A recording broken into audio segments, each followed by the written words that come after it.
Right, I went to the dyspraxia.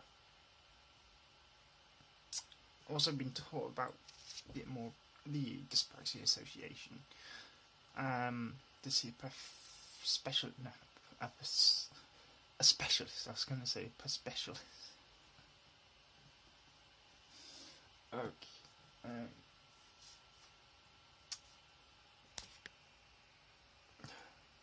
Is that better? I can't remember her name. Although some interesting things.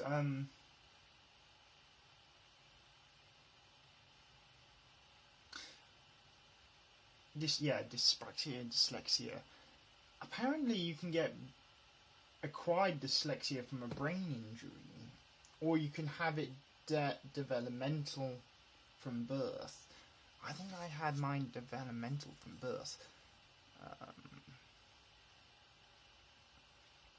Because I was diagnosed with dyslexia when I was 6, and then I think there was hints of autism, and then I was diagnosed with Asperger's when I was in 2010.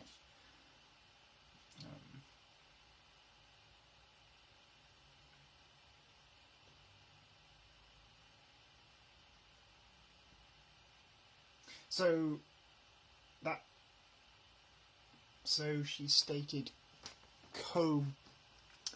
comorbiality. So that's having two conditions at the same time. So I know my audio isn't as good as my visual. I'm not sure about kinesthetic. But they're the channels of which people learn, right? Yeah, so people with dyslexia often, but not always, has good visual skills. More creative, can think outside the box. I think that would say quite a bit about me. I'm moderately, I'd say fairly creative, and to some degree think outside the box. Pretty decent, yeah.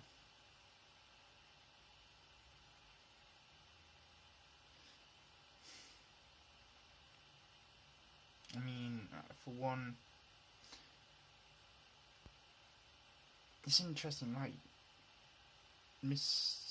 Professor Peterson has. He says 2 people come to him. People who thank him for his make them see them how they are. I can't remember what the second one is, but I'm neither of those 2.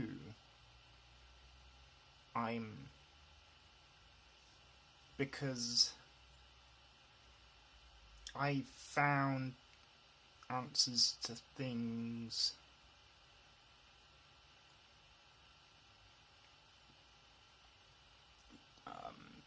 based on human nature. He kind of knows, but is actually asking for answers.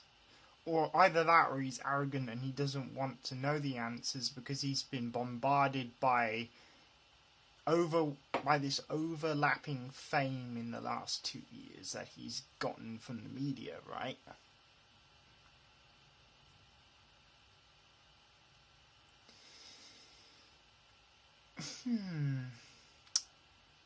If I sent my message to him before he got that media famous, because he's getting thousands of emails every day from people, so the chances of him replying to my email anytime soon is probably very slim. If he's getting thousands every week or something.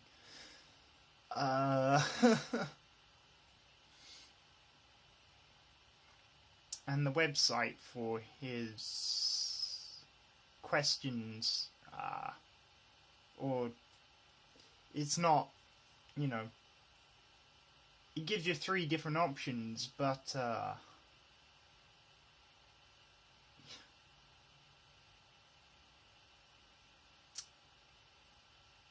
yeah, I should just let it be, right? I should just let,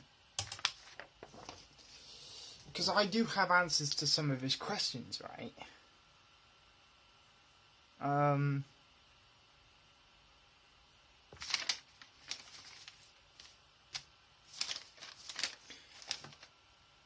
Or maybe he knows it and he's avoiding wanting.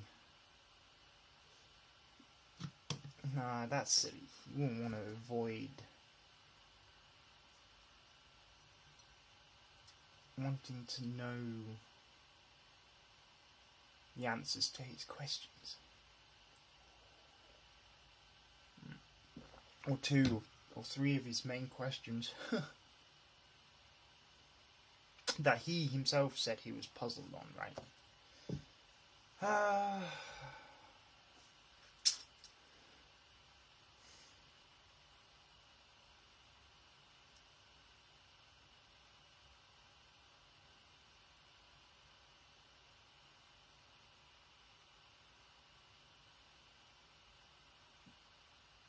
So it's going back to the empath, because if you're an empath, then you're more likely to be the escape route of a narcissist, right? And if you're an empath, then you're more likely to have trait openness or think outside the box, as Dr. Peterson puts it, right? Well, that's basically what I've done the last few years because of unseen circumstances. That it's like he says, life, just when you don't think and nothing's going to happen, then life changes you because of certain situations that happen, right? And you have no choice but to face it head on, right?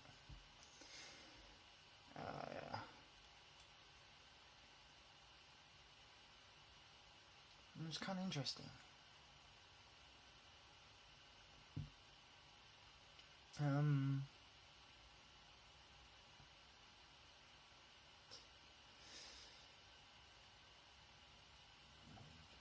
me.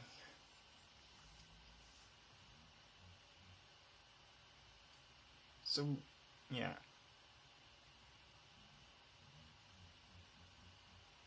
So when something scares an autistic person or a neurotypical like me, then we focus on that to try and solve it, right? From my experience, it's been that, you know, if the more they find out about a certain topic that really makes them anxious, it's more like it's becoming their best friend. And if I know something about that, then it's going to really help me to feel better about that topic. And so perhaps it could be something that, you know, she can do together with somebody. It's very difficult to say without specifically knowing her, but is looking it up becoming something to soothe her anxiety?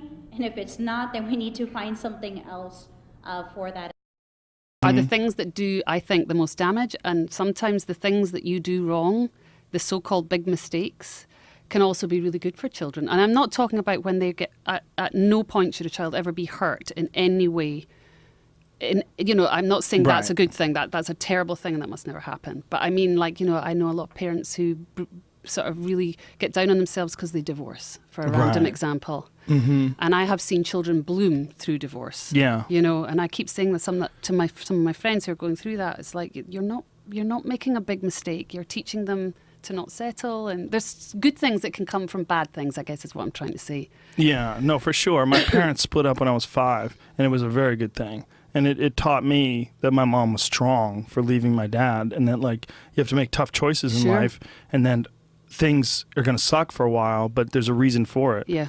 But, you know, pressure makes diamonds. It just, it does. I mean, You said it much more articulately than I did. I think it's, but we're getting to the same place, I guess. yeah, well, it's an uncomfortable moment that I have with a lot of my friends that have children too, because we sit around and we think about it. We say, well, you know what? You try to protect your kids as much as possible, but everybody that we know that's interesting came from a fucked up background. Like, all of my friends had fucked up childhoods. Yeah. All of them. All my artistic friends, all my friends that are musicians, all my friends that are comedians, they just fucking came from chaos.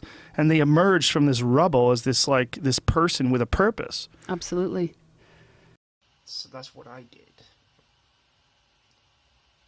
For, as Dr.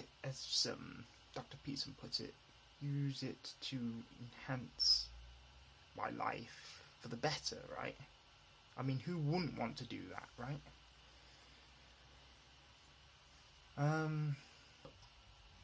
I've got to stay focused on my creativity more than what I've been doing lately, and stop trying to bind the two as much.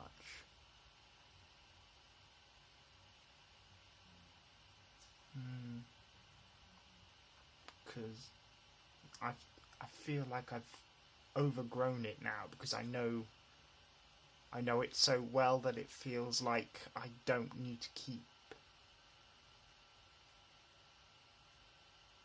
delving into that knowledge, and work on my visual effects, my imagination, creativity on that side, because that's what I was before.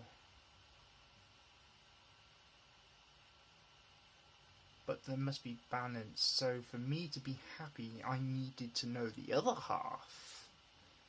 But also, they don't really have much choice in it, because if you're a creative person, you're like a fruit tree that's bearing fruit. So you don't really have, you can suppress it, but it's very bad for you. You know, the creative people I've worked with is, if they're not creative, they're miserable, so they have to do it. But, and you know, there's real joy and pleasure in it, and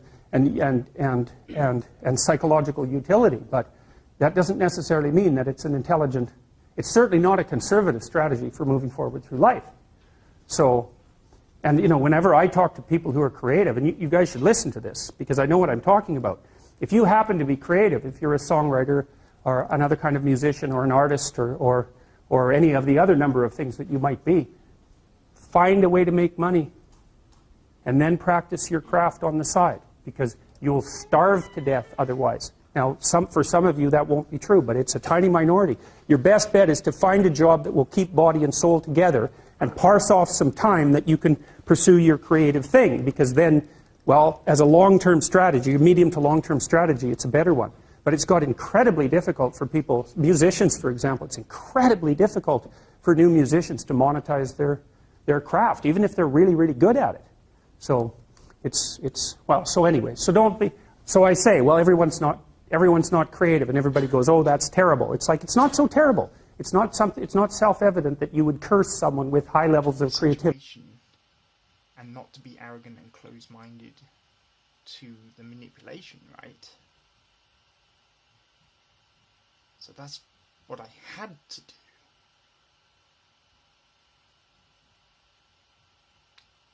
And if it was a part of being an empath, and that's my nature, then it was going to happen anyway, and there's no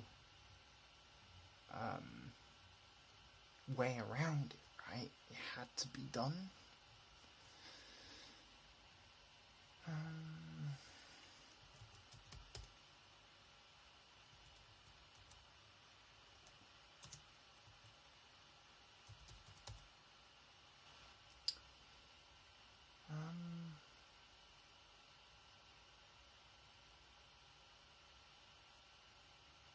So, if updating my knowledge and understanding things is part of my being, then who am I to prevent myself from doing